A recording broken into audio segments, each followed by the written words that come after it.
करके आज देवी मंत्रिमंडल के इस तीसरे चरण में हम चर्चा करेंगे उन देवताओं की शासन व्यवस्था पर जिन्होंने अपने क्षेत्र में विशिष्ट नाम कमाया है और एक अलग पहचान उनकी मानी जाती है। जैसे भगवती दुर्गा को रक्षा मंत्रालय का भार था, उसी तरह से आज हम चर्चा करेंगे रक्षा मंत्रालय से संबंधित जो गुप्त अभियान विभाग होता है, जिसमें गुप्तचरों की आवश्यकता होती है और कई शीर्षस्थ अधिकारी उसमें जासूसी के रूप में, गुप्तचर के रूप में कार्यरत रहते हैं। किसी भी शासन व्यवस्था के लिए गुप्त अभियान विभाग जो है बहुत महत्वपूर्ण स्थान रखता है और देवी मंत्रिमंडल में ये प्रभार जो है वो कामदेव को प्राप्त है।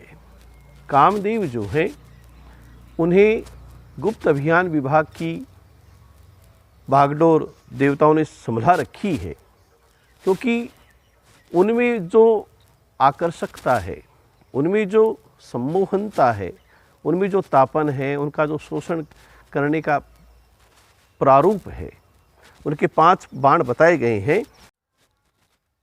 पहला उनका बाण है सम्मोहन। किसी को भी किस तरीके से सम्मोहित करना, यह उनकी बहुत बड़ी कला है और ये उनका पहला बाण है। किसी को उन्मादन करना, किसी को पागल कर देना, यह है उनका दूसरा बाण है। किसी का शोषण करना कि वो अपने प्रीतम के प्रति इतना आसक्त हो जाए कि वो शोषित माना जा सकता है। और चौथा उनका बाण है स्तंभन, कि न तो इधर जा सके न उधर जा सके, हिलना डुलना भी जो असंभव कर दे उसे स्तंभन कहते हैं। और कामदेव का ये चौथा बाण है। और तापन, बिल्कुल उस विरह में तप जाना, कामदेव का 5वां बाण है। ये पांचों ही परिस्थितियां किसी भी गुप्तचर के लिए अति आवश्यक मानी गई है। और गुप्तचरी का जो अभियान है उसमें इन सब की आवश्यकता पड़ती है। भगवान के परम उपासक रति के जो पति हैं, हालांकि भगवान शंकर हैं वो कामारी हैं, उन्होंने काम को नष्ट किया है, लेकिन मन के ओज के रूप में आज भी बिना शरीर के कामदेव जो है वो व्याप्त रहते हैं। आज के इस संदर्भ में, इस युग के रूपक में अगर हम देखें तो जो शराब, शबाब, धन, भ्रष्टाचार और किसी दूसरे को अपने पद से प्रभावित करना अपने हाव भाव के द्वारा, आजकल सुनने में आ रहा है कि जैसे स्त्रियां हैं वो गुप्तचरों के माध्यम से सैनिक व्यवस्थाओं में दखल करती हैं और इसे हनी ट्रैप के रूप में आज का युग है वो जानता है, मानता है। ये सब काम के ही परिरूपक हैं।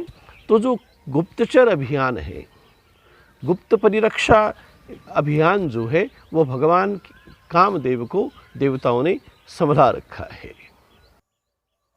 तो इस तरह से विभिन्न क्रियाकलापों के माध्यम से, विभिन्न स्रोतों के माध्यम से, उपायों के माध्यम से किसी कार्य को साधना, यह भगवान कामदेव की कला है। और इसे अपनी 5 बाणों के माध्यम से वो जो 5 बाण चलाते हैं तो उनमें स्तंभन, शोषण, तापन, उन्माद और सम्मोहन, ये 5 जो चीज़ें हैं वो इतनी प्रभावी हो जाती हैं कि किसी भी दूसरे राष्ट्र की या दूसरे शासन व्यवस्था की चूलें हिल सकती हैं। उनकी जो गुप्त अभियान है उनका हमें मालूम चल सकता है और उन कार्यों के माध्यम से हम अपना सारा जो शासन तंत्र है, रक्षा व्यवस्था है, उसको और मजबूत बना सकते हैं। अब दूसरे ग्रह के माध्यम से इस पृथ्वी को संचालित करने वाले जो सर्वमानी देवता हैं, जिन्हें प्रत्यक्ष देवता के रूप में जाना जाता है, भगवान सूर्य, उनको देवताओं ने ऊर्जा विभाग का प्रभार दे रखा है। ब्रह्मांड में जो शासन तंत्र है उसमें जो प्राकृतिक ऊर्जा की जो स्रोत हैं वो भगवान सूर्य नारायण उनके कारक हैं, उनके नियंत्रक हैं। और सूर्य में सबसे ज़्यादा जो महती गुणता है वो है अनुशासन।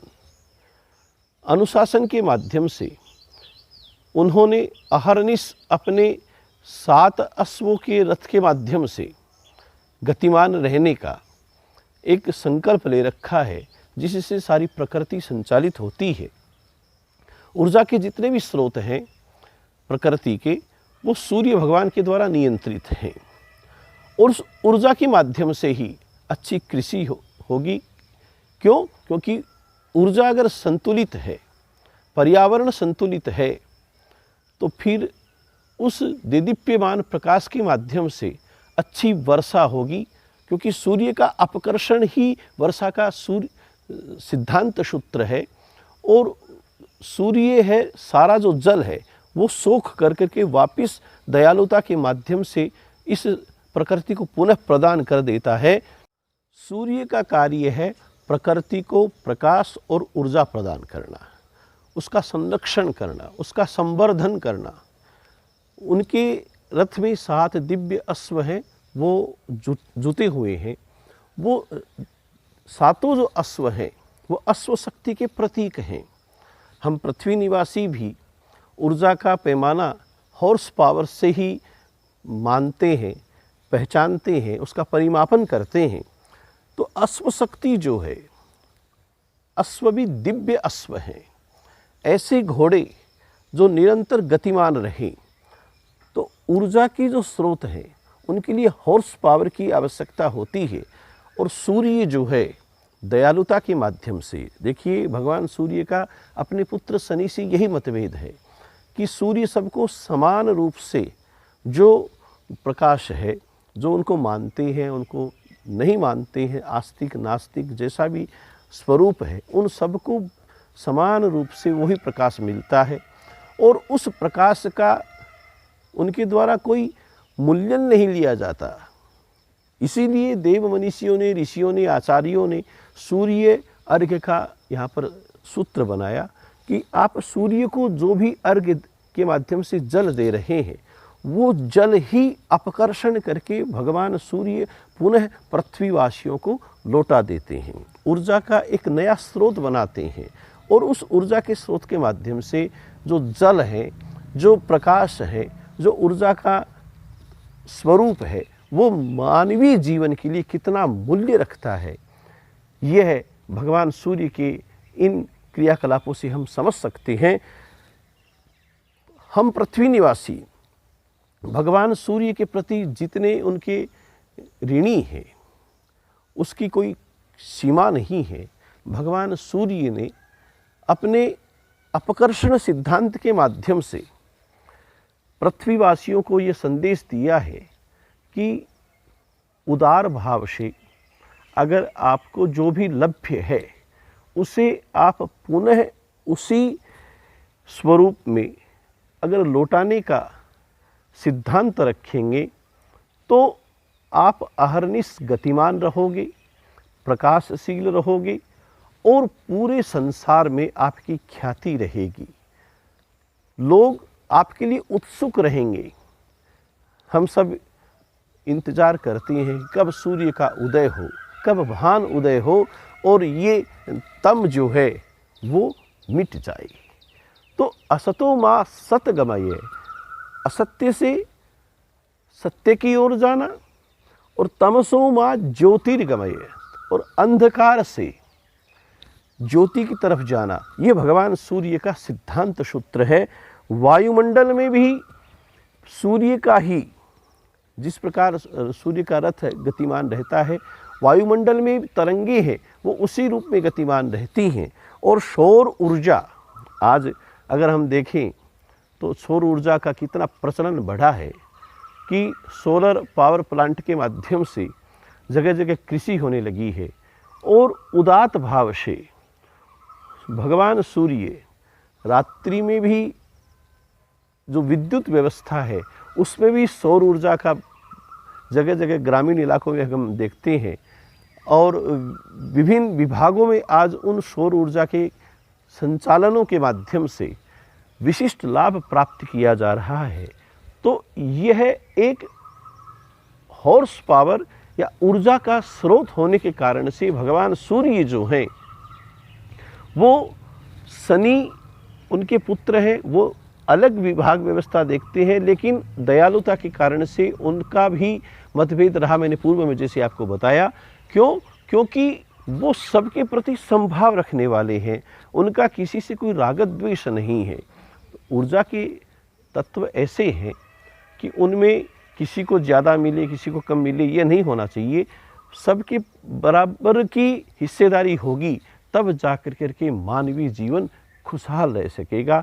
ये भगवान सूर्य नारायण के ऊर्जा विभाग प्रभार से देखने को और सीखने को मिलता है। अब चर्चा करते हैं हम देवेंद्र की। देवताओं के जो राजा है इंद्र, वो सत्तारूढ़ दल के नेता के रूप में कार्य करते हैं। इंद्र देवताओं के अधिपति हैं, देवताओं के अधिनायक हैं, उनके राजा हैं। वो ऐरावत हाथी पर बैठकर अपनी शोभा निखारते हैं। जब वो चलते हैं तो ऐसे लगता है कि वास्तव में कोई शासक की सवारी आ रही है। और इंद्र में एक विशेषता पुराणों में ग्रंथों में देखने को मिली है कि जब भी कोई दूसरा व्यक्ति, मनुष्य, राक्षस, गंधर्व, यक्ष जो भी हैं, और बराबर की कोई देवता, ऋषि, ये कोई भी तपस्या करते हैं तो इंद्र उनमें विघ्न उपस्थित करते हैं। तो इसमें एक मैसेज उनका छिपा हुआ हमें मिलता है कि सत्तारूढ़ दल का जो नेता होता है वो अपने विपक्षी सदस्यों के द्वारा जब विपक्ष उन्नति करता है तो वो उनमें अवरोध लाने का प्रयास करता है। उसमें ऐसी कोई व्यवस्था शामिल करने का उसका एक मंतव्य होता है कि वो विपक्ष उसमें सफल न हो। यही इंद्र का सूत्र है कि वो तभी हर किसी की तपस्या में बाधक बन जाते हैं। और यह सत्तारूढ़ दल के नेता के लिए एक अनिवार्य सूत्र और सिद्धांत होना भी चाहिए। ऐरावत हाथी पर बैठना, हाथी जो है ऐश्वर्य का, संपत्ति और बुद्धि का स्वरूप माना गया है, उस पर आरूढ़ होना कि जो सत्तारूढ़ दल का नेता है वो सबके प्रति समृद्धिवान, ऐश्वर्यवान और विवेकता के माध्यम से बैठ कर के शासन करेगा तो निसंदेह उसका हर तरफ से सहयोग होता रहेगा। सब उसकी रक्षा करेंगे, सब उसके लिए लालायित रहेंगे। यह इंद्र के माध्यम से हमें देखने को और समझने को प्राप्त होता है कि इंद्र जो है वो सत्तारूढ़ दल के नेता के रूप में देवी मंत्रिमंडल में अपना अधिकार क्षेत्र रखते हैं। विपक्षी सदस्यों को येन किन प्रकारेण जब परास्त कर देते हैं तो अब उनके हथियार है एक उनका वज्र, उस पर भी हम परिचर्चा करें तो देखने को सीखने को मिलेगा कि वज्र का निर्माण महर्षि दधीची की तपोबल से युक्त हड्डियों के द्वारा, अस्थियों के द्वारा हुआ था। वो अमोघ हथियार है इंद्र का। वो एक जनमत का प्रतीक है कि जो शासक है वो तपस्वियों के सम्मोहन के माध्यम से उनके द्वारा एकत्रित जो उपक्रम है उन सब को साथ में लेकर एक ऐसे वज्र का निर्माण करें जो अमोघ हो, जो आम जनता को या जो उसके शासन के व्यवस्था के अधीन जो जनमत है उसको ऐसा लाभ मिले कि कोई सर न उठा सके। क्यों? क्योंकि शासन व्यवस्था में अच्छी योजनाओं का लागू होना उतना ही आवश्यक है जितना कि उसका निर्माण हो जाना। आप व्यवस्थाएं बना लेंगे, लेकिन अगर उन योजनाओं को लागू नहीं कर पाए, धरातल पर उस व्यवस्था को बिठा नहीं पाए, तो फिर आम जन को उसका क्या लाभ। वज्र जो है वो यही संकेत करता है कि आप अपनी जो प्रशासकीय व्यवस्था है उनके माध्यम से जो योजनाएं आपको मिली, वज्र जो आपको मिला, वो वज्र जब आप प्रयोगित करेंगे तो उसका अमोघ परिणाम आना चाहिए, और उस अमोघ परिणाम के माध्यम से सबकी खुशहाली, सबकी भलाई और पूरी शासन व्यवस्था की विजयता उसमें झलकनी चाहिए। ये इंद्र के माध्यम से सीखने को मिलता है। जय शंकर की।